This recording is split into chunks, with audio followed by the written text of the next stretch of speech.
Technical skills may get you in the room, but career skills would help you on the road. Hi, everyone. Welcome to another exciting episode of the Thrive Careers podcast. My name is Olajumoke Fatoki. Let me tell you about one of the most humbling moments of my career. As a matter of fact, I thought that I was 100% prepared for this moment.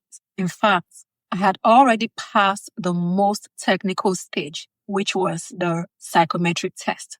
You know those tests that filter out 80% of candidates. I cleared them. So naturally, I walked into the interview room feeling very confident because I thought the hardest part was over. But no, it wasn't. At least not so fast. I walked into the room and it wasn't just one interviewer. It was a panel, a 5-man panel that appeared creative, calm, and observant. And right in front of them was a small basket.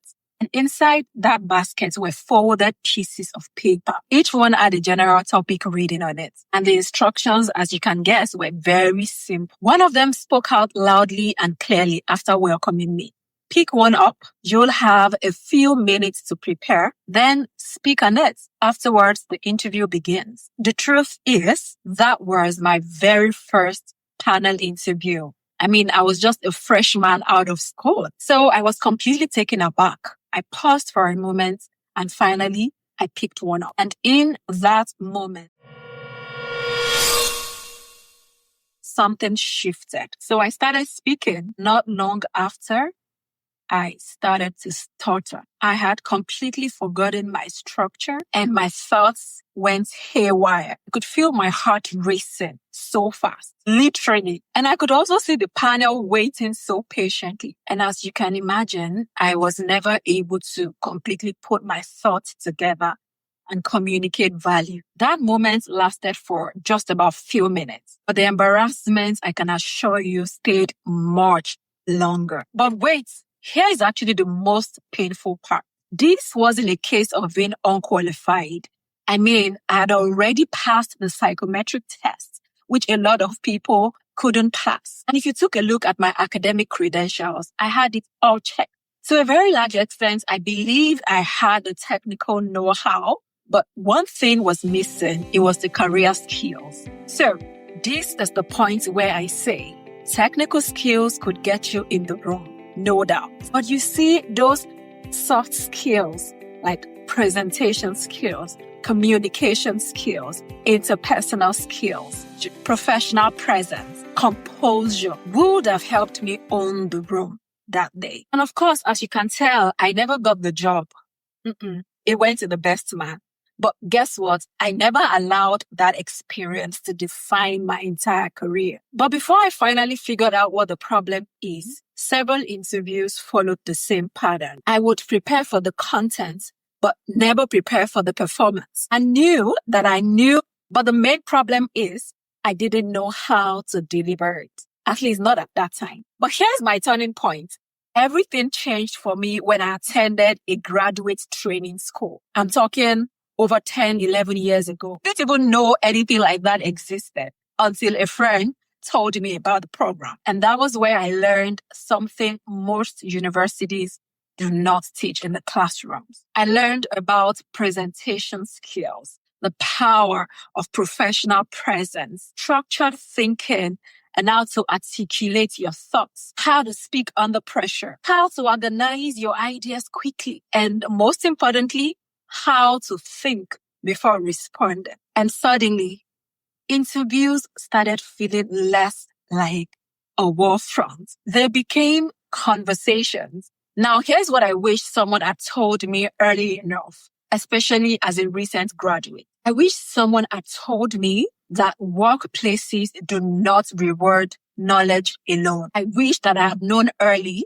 that workplaces reward clarity, confidence, judgment, structure, communication, and self-management. And the list is endless. You know, what many people today call soft skills. And personally, I feel like that word soft skills is misleading because some of the skills are actually the toughest to master. And they are arguably the most powerful ones. So now let me flip it over to you. If you've ever walked out of an interview room feeling like you could have done better, you knew you were qualified, but you also knew that you didn't come across as convincing. You actually knew the answers, but you struggled to articulate them. Or maybe it's a case of intimidation like me. You felt intimidated by the number of people, the panels of interviewers. Let me announce to you, you are not alone. As you can see from my story, even I have been there. And let me quickly remind you that you are not incapable. You haven't just been trained in career skills. And the good news is these skills are learnable. And that means anyone, anywhere can learn them and become a master at them. You know, that experience that I had at my early stage, and which I've also seen a lot of my clients struggle with, is the reason why I have put together a course. That experience is one of the reasons I built Job Ready, essential career skills for workplace success. Now, while this course may have been targeted at early career professionals, young people, career pivoters, I'm also aware that a lot of advanced career professionals might also still be struggling, with interviewing. And essentially, you could also benefit from this course. So do not excuse yourself. And the truth is, I built this course not because I think that people lack potential, but because I have experienced firsthand what it means to have potential without preparation. And if you know me, this is the first time ever that I'm doing something like this. So this course is not about theory. It's all about how to prepare and position yourself for today's workplace. This course is going to teach you how to speak clearly, articulate your thoughts, present confidently, show up powerfully, solve problems under pressure, make professional decisions, and grow intentionally. If this sounds like something that you may be interested in, or you know someone who could benefit from this, feel free to grab the link in the description. Now, before I finally go away, I'd like to leave you with a takeaway, something you can begin to apply immediately. So the next time you're asked to introduce yourself or to speak on a topic, either in an interview situation or an official meeting in your workplace, you can use this simple structure. 1, define the point. Whatever the theme is around that subject or topic, make sure that you define it so everyone in the room can easily understand using very simple languages. 2, give one example, a very relevant example that even the bystanders can easily relate with. Examples are a game changer. Then lastly, close with clarity, like someone who knows exactly what they are talking about. And trust me, those things don't just jump at you. They come with practice. But that's a conversation for another day. So use that structure, and that's it. Because structure builds confidence, and confidence builds presence, and presence changes perception. That's where you want to be. That's where you want to play. And I'll close on this note. I don't know what anyone has told you, but here's my thought. Career success is not accidental.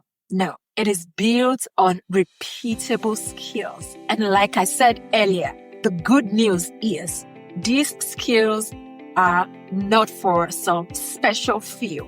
It's available for all, and they are learnable. Problem solving is learnable.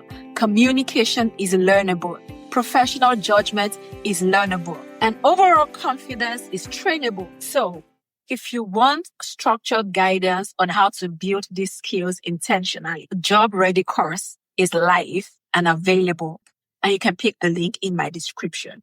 But here's the thing, whether you enroll for the course or not, remember this, technical skills may get you in the room, but career skills would help you on the room. Thanks again for joining me on this episode. I hope you've been able to get one or two things, and I'll see you again in the next one. Bye for now.